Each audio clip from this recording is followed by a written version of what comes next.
আসসালামু আলাইকুম। প্রথমেই আমাদের সকল শহীদদের প্রতি বিনম্র শ্রদ্ধা। প্রিয় দর্শক, আমি মোটামুটি অনেকটাই নিশ্চিত যে এবারের 21শে ফেব্রুয়ারির আমাদের জাতীয় শোক দিবসের আবহটা অনেকের কাছে একটু অন্যরকম ছিল, অন্যরকম ভাব গাম্ভীর্য ছিল। সত্যি কথা বলতে ডক্টর মোহাম্মদ ইউনূসের জঙ্গি শাসনের 1.5 বছরের সময়ের অবসানের পর এবারের 21টাকে একটু হলেও অন্যরকম মনে হচ্ছিল, এবং সেই জায়গা থেকে একটা আগ্রহ নিয়ে আমি টেলিভিশন সেটের সামনে বসেছিলাম 21-এর প্রথম প্রহরে। কিন্তু আবার হোঁচটও খেলাম, খানিকটা ধাক্কা খেলাম। 74 বছরে যা ঘটেনি সেই ঘটনাই এবার তারেক রহমান প্রধানমন্ত্রী হওয়ার পর ঘটল। যেহেতু এবার আমাদের নতুন প্রধানমন্ত্রী তারেক রহমান শপথ নেওয়ার পর থেকে তিনি বেশ কিছু বিষয়ে মানুষের দৃষ্টি কাড়তে সক্ষম হয়েছেন।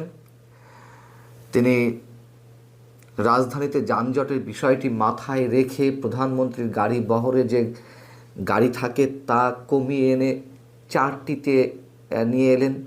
আগে থাকতো 13 থেকে 14টি। তিনি সরকারি গাড়ির পরিবর্তে ব্যক্তিগত গাড়ি ব্যবহারের সিদ্ধান্ত নিলেন। সরকারি কাজেও মন্ত্রিসভার বৈঠক সচিবালয়ে করার সিদ্ধান্ত নিলেন যানজট এড়ানোর জন্য, এবং রাজধানীবাসীকে যানজট থেকে বাঁচানোর জন্য প্রধানমন্ত্রীর যাত্রাপথের সড়কের দুই পাশে যে পোশাকধারী পুলিশের অবস্থান থাকতো, সতর্ক অবস্থান, এবং অনেক আগে থেকেই রাস্তাঘাট ক্লিয়ার করা হতো, তিনি সেই জায়গা থেকেও সরে এসেছেন। এর বাইরে আরও অনেক কিছু বিষয়ে তিনি মানুষের দৃষ্টি আকর্ষণ করতে সক্ষম হয়েছেন। সত্যি কথা বলতে আমি নিজেও আকৃষ্ট হয়েছি। সেই সব জায়গা থেকেই আমাদের জাতীয় জীবনের ক্ষেত্রেও তার প্রতি আমাদের প্রত্যাশাটা অনেক বেশি ছিল, বা এখনও পর্যন্ত আছে। কিন্তু এবারের 21-এর প্রথম প্রহরে যে ধাক্কাটি খেলাম, অনেকগুলো বিষয় একসাথে এই ধাক্কাটি খেতে হয়েছে। প্রথমে দেখার চেষ্টা করছিলাম যে গত 1.5 বছরে রাষ্ট্রীয় দিবসগুলোতে, সেটি শহীদ দিবস হোক, বিজয় দিবস হোক, স্বাধীনতা দিবস হোক, আমরা দেখেছি যে রাষ্ট্রপতি শাহাবুদ্দিন সাহেবের সঙ্গে সাবেক প্রধান উপদেষ্টা ডক্টর মোহাম্মদ ইউনূসের স্বামী স্ত্রীর সম্পর্কের মতন বা সতীনের সম্পর্কের মতন একটা দূরত্ব বজায় রেখে সবসময় চলেছেন ডক্টর মোহাম্মদ ইউনূস। মুখ দেখা দেখিও তিনি বন্ধ রেখেছিলেন একটা প্রথা যে আমাদের দাঁড়িয়ে গিয়েছিল, যে এইসব রাষ্ট্রীয় দিবসে প্রধানমন্ত্রী এবং রাষ্ট্রপতি একসাথে শ্রদ্ধা নিবেদন করেন শহীদদের উদ্দেশ্যে। সেটি আমরা গত 1.5 বছরে দেখিনি।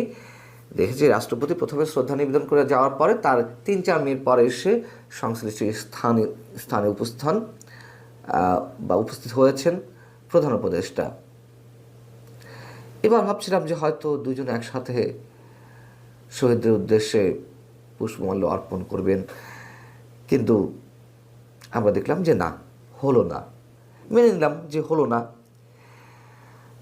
তাদের মধ্যে অন্তত কুশল বিনিময়টা হতে পারত, যে রাষ্ট্রপতি ফুল দিয়ে বেরোচ্ছেন, প্রধানমন্ত্রী তারেক রহমান উঠছেন, যাওয়ার আসার পথে হয়তো করমর্দন হতো, সালাম বিনিময় হতো। আমরা সেটি দেখলাম না। আচ্ছা, মেনে নিলাম। কিন্তু পরবর্তীতে যা দেখলাম, অবশ্যই অগণিত মানুষ, অসংখ্য মানুষ প্রচণ্ড ধাক্কা খেয়েছে, খানিকটা বিস্মিত হয়েছে। শহীদ মিনারে দোয়া মাহফিলের আয়োজন করা হলো। আমাদের প্রধানমন্ত্রী তারেক রহমান যখন শ্রদ্ধা নিবেদন করলেন, এবং তার আরও একটা জিনিসের মধ্যে চোখে লাগার মতন, অবশ্যই সেটি ভালো লেগেছে, যে পরিবারের সদস্যদের নিয়ে তিনি তার সহধর্মিণী এবং সন্তান জাইমা রহমানকে নিয়ে আলাদাভাবে পরিবারের পক্ষ থেকে শ্রদ্ধা নিবেদন করেছেন। এটি অবশ্যই ভালো লেগেছে। যেটি বলছিলাম, যে এই শ্রদ্ধা নিবেদনের পরে মাইকে ঘোষণা দেওয়া হলো যে দোয়া মাহফিলের আয়োজন করা হয়েছে। শহীদ মিনারে ফুল দেওয়াটা, শ্রদ্ধা নিবেদনটা, এগুলো আমাদের রাষ্ট্রীয় আচারের মধ্যে থাক না, আমাদের সামাজিক আচারের মধ্যে থাক। গত 74 বছরে বায়ান্নর ভাষা আন্দোলনের পর থেকে ৭৪ বছরে এই শহীদ মিনারকে কেন্দ্র করে ধর্মাশ্রয়ী একটি উগ্রবাদী গোষ্ঠী সবসময় চেয়েছে এখানে দোয়া মাহফিলের আয়োজন করা হোক, এখানে মিলাদ মাহফিলের আয়োজন করা হোক, মোটামুটি মৌলবাদিত্বের দখলে নিয়ে যাওয়ার একটা চেষ্টা করা হয়েছে। কিন্তু ৭৪ বছরে সেটি সম্ভব হয়নি, যেটি তারেক রহমান শপথ নেওয়ার পর হলো। কেন হলো? পিছনে কারণটি কি? তারেক রহমান কি মানে এটি খুব সাদামাটাভাবে নিয়েছেন বিষয়টি?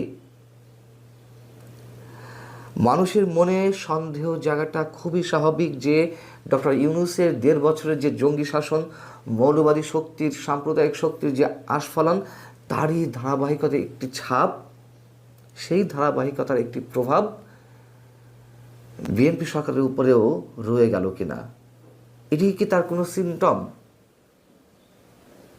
দোয়া মাহফিল হতেই পারে শহীদদের জন্য।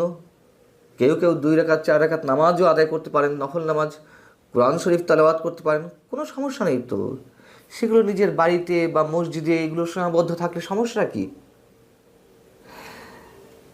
আচ্ছা, দোয়া মাহফিল যখন হলোই, তখন রাষ্ট্রপতির উপস্থিতিতে কেন এটি হলো না? রাষ্ট্রপতি চলে যাওয়ার পরে, তারেক রহমানের শ্রদ্ধা নিবেদনের পরে কেন এই আয়োজনটি করতে হলো? জাতির সামনে কি মেসেজটি গেল? রাষ্ট্রপতি তো সাংবিধানিক পদ, রাষ্ট্রপতির পদটি। গত ১.৫ বছরে রাষ্ট্রপতির প্রতি এই যে সাবেক প্রধান উপদেষ্টা ডক্টর মোহাম্মদ ইউনূস তার যে প্রতিহিংসার প্রতিচ্ছবি আমাদের সামনে ফুটিয়ে তুলেছেন,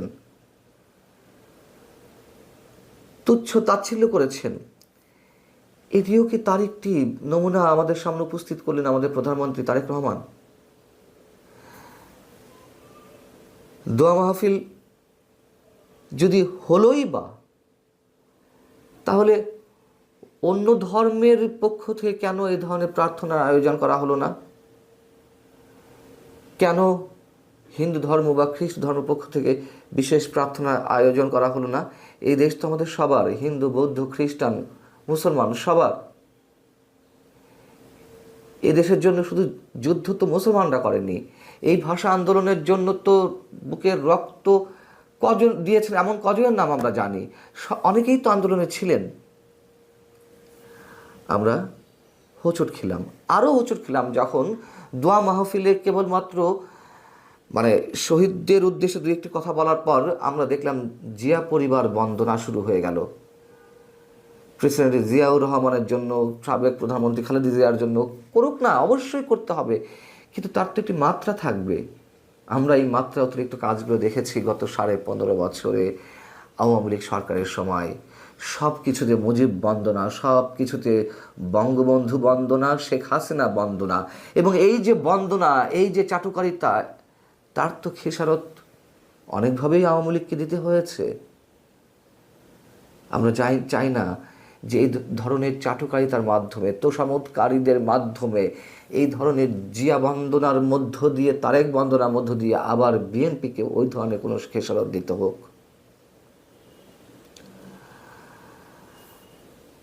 আমরা এও দেখলাম এইবারের ২১-এর প্রথম প্রহরে রুমিন ফারহানা, সাবেক বিএনপি নেত্রী, বর্তমান সংসদ সদস্য, তাকে ফুল দিতে যাওয়ার ক্ষেত্রে বাধা সৃষ্টি হলো। কারা বাধা সৃষ্টি করলো? বিএনপির নেতাকর্মীরাই তো। কেন? কি কারণে? এই রুমিন ফারহানার বাবা কে তাদের জানা আছে? অলি আহাদ। মানে ১৯৪৮ সালে ১১ই মার্চ যখন ঢাকা বিশ্ববিদ্যালয়ের ছাত্র ধর্মঘট শুরু হলো, প্রতিবাদ সভা শুরু হলো, বিক্ষোভ প্রদর্শন শুরু হলো বাংলা ভাষাকে রাষ্ট্রভাষা করার দাবিতে, সেই ধর্মঘট, সেই সভা থেকে যাদেরকে আটক করা হয়েছিল, বঙ্গবন্ধু শেখ মুজিবুর রহমান, শামসুল হক, অলি আহাদ, শওকত আলী, কাজী গোলাম মাহবুব, এই যে অলি আহাদ, এই অলি আহাদই তো রুমিন ফারহানার বাবা। তার বাবা ভাষা আন্দোলনের অন্যতম নায়ক। ভাষা শহীদদের প্রতি রুমিন ফারহানাকে শ্রদ্ধা জানাতে দেওয়া হবে না? আমরা আরও দেখলাম এই ২১-এর প্রথম প্রহরে নোয়াখালী কোম্পানিগঞ্জে আওয়ামী লীগের রাজনৈতিক কার্যক্রম নিষিদ্ধ, এই জন্য আওয়ামী লীগের কয়েকজন শ্রদ্ধা জানানোর প্রস্তুতি নিচ্ছিলেন। তাদেরকে ধরা হলো রাজনৈতিক কার্যক্রম নিষিদ্ধ এই কারণে। কেন ধরতে হবে? কেন আটক করতে হবে? এটা কি কোনো রাজনৈতিক প্রোগ্রাম? শহীদ দিবসে শহীদদের উদ্দেশ্যে